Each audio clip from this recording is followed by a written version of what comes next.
This video is brought to you by Miniature Market. Thousands of board games, miniatures, and paints, discount prices at miniaturemarket.com. Now, some of you may know Ted S. Racer's games. He's always made a fantastic game. And you may remember the Dark Valley. Well, I believe this is a follow-up to the Dark Valley, the Dark Sands. War in North Africa from 1940 to 1942. And whew, boy, I can't wait to show you this one. Now listen, I'm not going to show you everything. I'm not going to explain a lot of rules. And there's a reason for that, because this game is going to be live played here on our channel. And we are going to do it up to the max. And we're going to make sure that you understand everything. I think you're going to love everything you see. This is just going to kind of give you a little brief overview and show you all the things and some of the things that you want to look for to see if that you want to pick it up yourself. But if you really want to pick it up, you're going to want to check our live playthrough of this game, where you're going to be able to interact and have some fun with us, and that is going to be a blast. I promise you that. So without further ado, let's go down the table and check out this fantastic, awesome game by yet another GMT genius, Ted S. Racer. Let's go down the table, check it out. Now the first thing we're going to do is we're going to look at this beautiful map. These are two maps, they overlap. Now there's something a little different about this. Now first of all, it's a beautiful map. You take it out of the box, it lays flat, it's perfect. I mean, what else do you expect from GMT? But there's two sections that are just out of sequence here, and it's a little different because of this area and how they actually blow this area up, but these areas are actually smaller, and I think that's so you can get your reinforcements in and get them in and do whatever they need to do, because most of the action isn't here. It's here. It's right in the heart here. And as you can see, you could see all the units that start on certain turns and stuff like that, and they just lay everything out, so you could just lay everything out. And the beautiful thing about this map is everything that you need is on this map. And of course the rules are just written superbly. There's your terrain key, your effects that are gonna hurt you from movement and stuff like that. But we're going to focus in on something over here a bit, and we're going to talk about this Action Chit record track. Okay, basically what happens here is this is how you determine what you're going to do. You're going to take these chits, and as you can see, we have Rommel, O'Connor, Monty.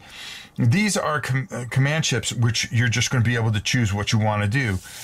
These are you're going to be pulling out of, depending on the scenario, you're going to have those. But all the chits are going to be in here, and you're going to be pulling them out, and you're going to be placing, well, maybe I want to move this turn, or combat. Or you may get one that has move and move on it, and then you have no choice but to move for that particular action. You may get two actions right in a row, but you can never take a third, so the Germans would have to go next.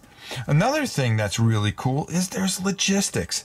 So if you pull this out at any time, say we pull this out here, you would have to check the line of supply, and if you're cut off, well, you always got to be aware of that, especially since they got to move a bit and they might have surrounded you, and if that comes out, you're going to be out of supply. Everything is pretty much very old school, and that's what I really love about this. There's enough new stuff going on, but here you have a mobile combat result table and an assault combat result table. The assault comes later in the game, and what that's going to do is it's a lot more vicious. The mobile one, it kind of gets things going and stuff like that, and you're going to be using that in the beginner, and everything is pretty much just your basic kind of chits. You know, here's your attack, your defense, and your movement. You know, just old school type of counters, but boy, they just play a part, and they're beautiful, of course. And you're going to take these things, and of course, it's going to be depending on attack factor, and you're going to go by combat odds, and you're going to roll on a table, and that is going to determine what's going to happen, whether you're going to lose a step, or be the defender will retreat, or all defender units are eliminated, or attacking units are eliminated. It could happen. Very beautifully done. Very, very, very. This is a perfect old school map, and I don't care how you say it. You know, this kind of catches you off guard a little bit, but it really does work. And I think this is just fantastic. As you can see, you also have your sequence of play. So you're going to have your replacement phase. Of course, starting a game, you're not going to have that. Then what you're going to go into is your action phase. So what you're going to do is you're going to be action chit placement segment. Then you're going to have your reinforcements, initiative, random action segments, then move, combat, logistical steps, reinforcement, and then your end phase where you're going to check victory conditions. Now, the victory conditions are very simple. Okay, the British win no matter what. It's the matter in which they win that counts. Okay, are you going to be able to do it historically, or can you do it better than it ended up historically? Can you outthink Monty and do a better job than Monty, or are you not as good a general and can't do it, and find that the Germans actually put up more of a fight? Can you put up more of a fight and win by them just getting a standard victory? So no matter how you look at it, the British win, but it's how they win, and that's what makes this game so intriguing and so perfect. And just, Ted, you did it again. Now, I'm going to show you a couple more things here real quick. I just want to show you the action chit availability. So each turn, you're going to have a certain amount of chits that you can pull from. So it's going to tell you exactly how it all plays out. And it's going to explain everything that you need, the chits that are in there. You actually have like the 8th Army in there that you can pull out, and you can do a couple things. You can do 2 consecutives, moves and combat actions with those if you were able to pull those out. Once again, you know, beautifully done. You don't have to go by everything that's on the table, on the actual map. You can actually just go through everything that's on the chart as well. And again, breaking down the sequence of play.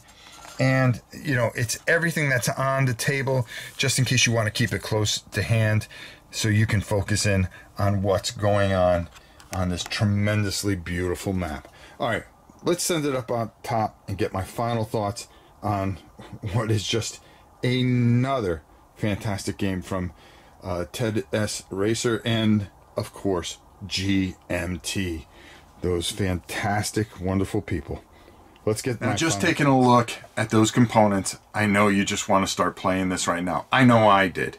That map is absolutely fantastic. The cards, you know, everything's on there. On the map, they have everything that you need. All you have to do is just look over at the section. The thing that throws you off a little bit is that middle piece section, where that's more blown up and more detailed, and the outside sections aren't. You know, you actually have everything coming in this way, so it takes a little bit of getting used to, but I'm telling you right now, it plays beautifully. It plays smooth. The thing I really love is you could tell the passion that this man has in making and designing games, because you have that North Africa feel. You feel the theme. It gives you that old school feel, yet there's so much ingenuity and brilliance in it and how it plays out. I love this. I love this. I love Dark Valley. I love this. Again, this man can do nothing wrong in my eyes, and I think this is yet another masterpiece. Call me a war game junkie, call me what you will, but call me very satisfied to have this in my collection, and that's for doggone sure. We are going to do a live play of this. Like I said, you guys are going to be absolutely, we're going to have a lot of fun with it. You're going to see the brilliance of this, and you're going to feel that theme. North Africa, you feel it, and the excitement. The victory conditions, hey, can we do better than history? And I always love that kind of theme. So, from your old pal Rob for another War and Pieces, we'll see you soon.